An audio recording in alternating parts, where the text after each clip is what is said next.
Welcome to Phil Wilson Chats with Celebrities. And here is your host, Phil Wilson. London-based star Allegra broke into the dance music scene last year when she collaborated with Tiesto for a remix of her track Round and Round, propelling her into the spotlight with a #1 hit on the Music Week commercial pop chart, and follows this up with an even bigger track, Love You Right Back, released on Radical Records, remixed by one of the best in the business, Alok. And Allegra joins me now to tell us all about it. How are you doing, Allegra? Oh, I'm very well. How are you? Thank you for having me. I'm very well, thank you. It's a pleasure to have you on the show, and I absolutely love your dance track there. Absolutely love it. And I was actually spinning in 2023. I was spinning round and round, round and round. Oh, really? Amazing. So I absolutely love that track. So yeah, we're playing that loads there. I've played that lots on the radio. So yeah, absolutely love it. Now, have you always been into dance music, or is it something that you glided into?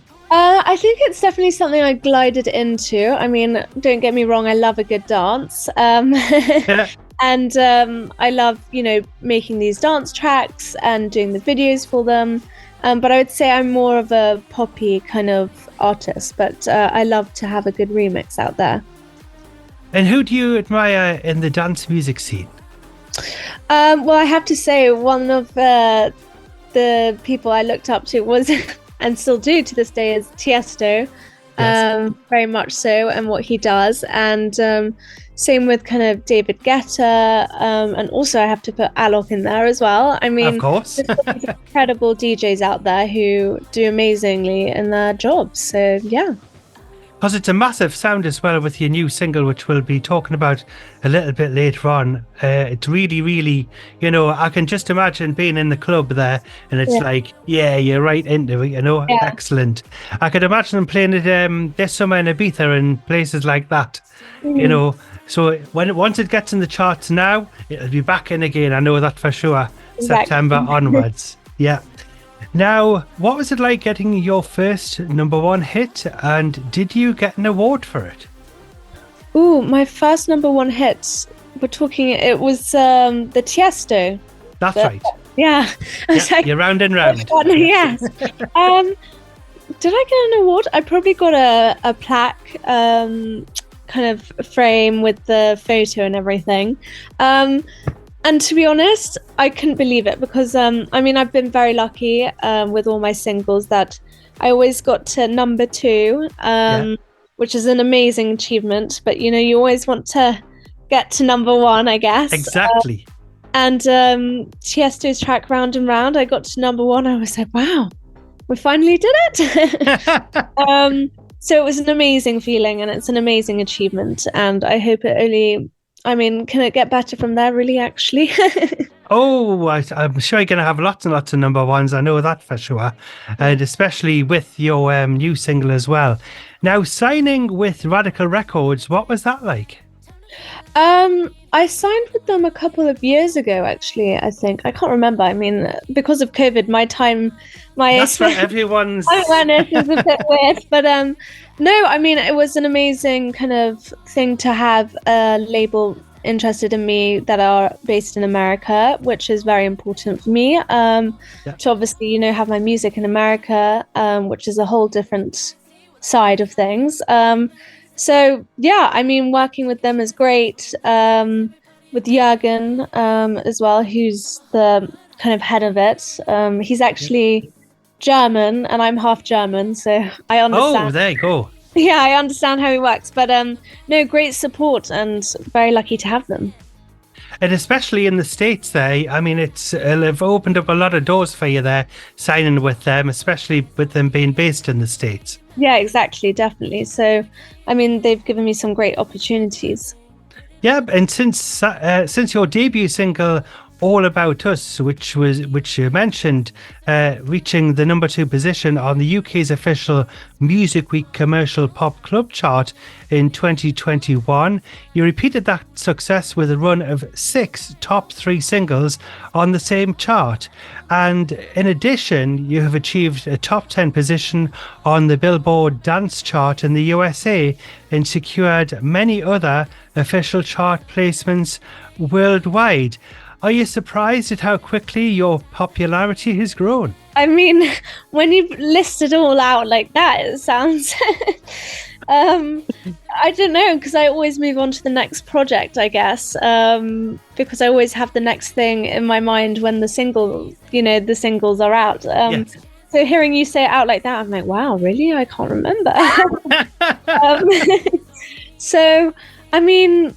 I guess, yeah, I think I'm honestly very lucky to have the support of everyone and all my fans especially, and people like Tiesto and Alok and Rehab and all the people I've worked with, Majestic, because, you know, people like that don't usually work with up-and-coming artists, so it really shows that they believe in me, which is really overwhelming and lovely, and to be supported by a lot of amazing and talented people in the industry. So, yeah, I mean... I think I'm doing okay. You're doing very well. Now, what was it like hearing the news of a top 10 position in the Billboard Dance Chart? I know, that was also another pinch me moment. I didn't really know. I mean, when I was told, I was like, really? The Billboard, like, we're talking about the same thing here, right? That's right, the famous chart. Yeah, I was like, Billboard? Are you sure? Yeah, I mean, that was...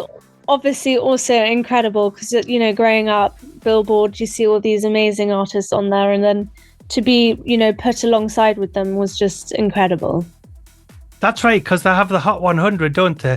And have various other charts as well. But yeah, I mean, even to get into the top 100, absolutely amazing, you know? And especially stateside, because it's such a big, vast audience. Yeah, exactly. So... yeah, I mean, thank you for reminding me. I forgot. Yes, massive accolades there, and we'll have plenty more to add to that. Now, you've worked with some of the greatest acts, including Top Talk, Full Intention, Majestic, Rehab. Who have you enjoyed working with the most, if you're allowed to tell us? Oof. I mean, I can't have favourites. That's like, who's your favourite child?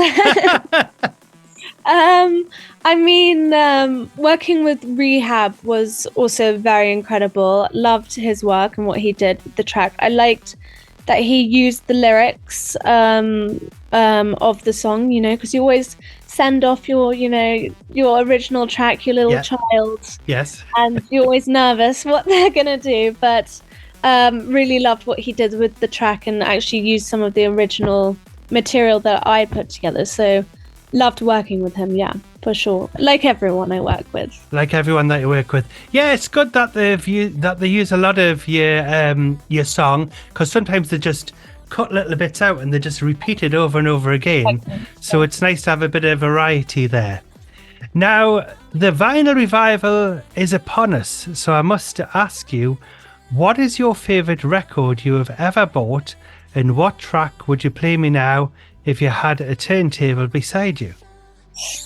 Oof, that's a very good question. I mean, growing up, I'm, you know, in the era of Taylor Swift. Yes, indeed.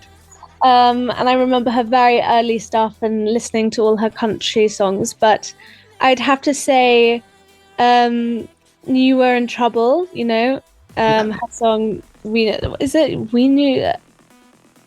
I Knew You Were in Trouble. I Knew You Were in Trouble. Yes, I know that one. And I think that's definitely a song, you know, you're getting ready to say you just broke up with someone, you put it out loud and you're dancing around the room. So I'd definitely put that one on for sure. Excellent. Now, what is the biggest arena or gig that you've ever performed?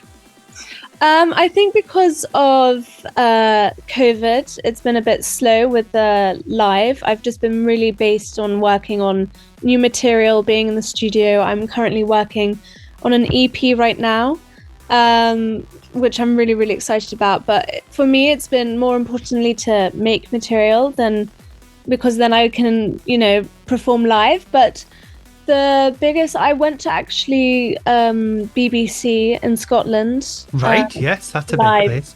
Yeah, I did a live show for them on one of their shows, which was also incredible. It was actually more of a kids show, so all the children were in the. Oh, right, yes. But I definitely want to do a lot more in the future, and I'm pushing my team. I'm like, I'm ready. Hopefully soon. Now, the Eurovision Song Contest, are you a fan of that? I can't say it's something I watch. I mean, I see snippets, but I don't watch it. Because the question was going to be, would you ever think about performing on the Eurovision Song Contest in the future? Or is it something that you would go, no? I mean, I'd love to represent my country for sure. But I think because I haven't really grown up watching it and following it, I wouldn't understand, the concept that much. So I'd give it to someone else. That's right. You'd hand the baton over there, but give them good luck. Yeah. I know. It looks really hard, actually. Some of the things they do, I'm kind of like, oh gosh, I don't know. It's a bit intense for me. It is. It's a lot of, they do loads and loads of dress rehearsals as well. It's a lot of pressure. It is a lot of pressure. And especially when you're live in front of millions and millions and millions, maybe 100 million people around the world, And if you don't win, I mean, it's a lot of, it's your whole country on your shoulders. I mean, I don't know. That's right. You might be on the front page of a newspaper somewhere, going, sometimes they can be quite cutting, but sometimes they can be quite nice and say, did a good show, as it were. I know. I think I'd put too much pressure on myself, to be honest. Oh, well, that's a fair comment there. Now, are there any future projects that you could tell us about? As I mentioned, I'm working on a lot of material at the minute. My EP will be coming out hopefully this year soon. Just finalizing it all. I'm in the studio every day, re-recording and just making sure it's perfect because I'm a perfectionist. Yes. So I'm just excited to release a body of work at the same time. So, yeah. And do you think, because you mentioned the EP there that you're going to bring out soon, do you think you'd bring out an album as well, maybe in 2025, maybe? Yeah, maybe in 2025 if I'm nice enough to my team, if they allow me. No, yeah, I think the idea is, I mean, I don't know if I'm allowed to say, but I'm working on 2 EPs at the minute, so it will be Volume 1, Volume 2. So hopefully everyone will be excited. I know people have been waiting, so I'm nearly there. You're nearly there. That's excellent. And where can listeners follow you on your social media? Where can they find you? Yeah, so my username on Instagram is Allegra World. That's ALLEGRA. Like the allergy medicine that people like to tell me. But yeah, I'm on all platforms in today's world with social media, I guess. TikTok, Facebook, Instagram. So you can find me under Allegra World. Fabulous. And you're on YouTube as well, aren't you? Yes, I'm on YouTube too. Yes, I'm everywhere. Yes, because I've had a look at some of the videos there and absolutely amazing. Oh, Love them. Love them. Thank you. Now, unfortunately, we've run out of time, Allegra. So it just leaves me to say thank you so much for joining me on the show. And I'd like to wish you all the very best with your forthcoming EP and future projects. And would you like to come on the show again? I'd love to. Thank you for having me. That would be wonderful. And would you be able to introduce your latest single? Yes. So my name's Allegra, and you're going to listen to my new single, Love You Right Back. Fabulous. That's great, Allegra. Thank you so much for joining me on the show, and we'll speak to you soon. Thank you so much. Thank you. Bye.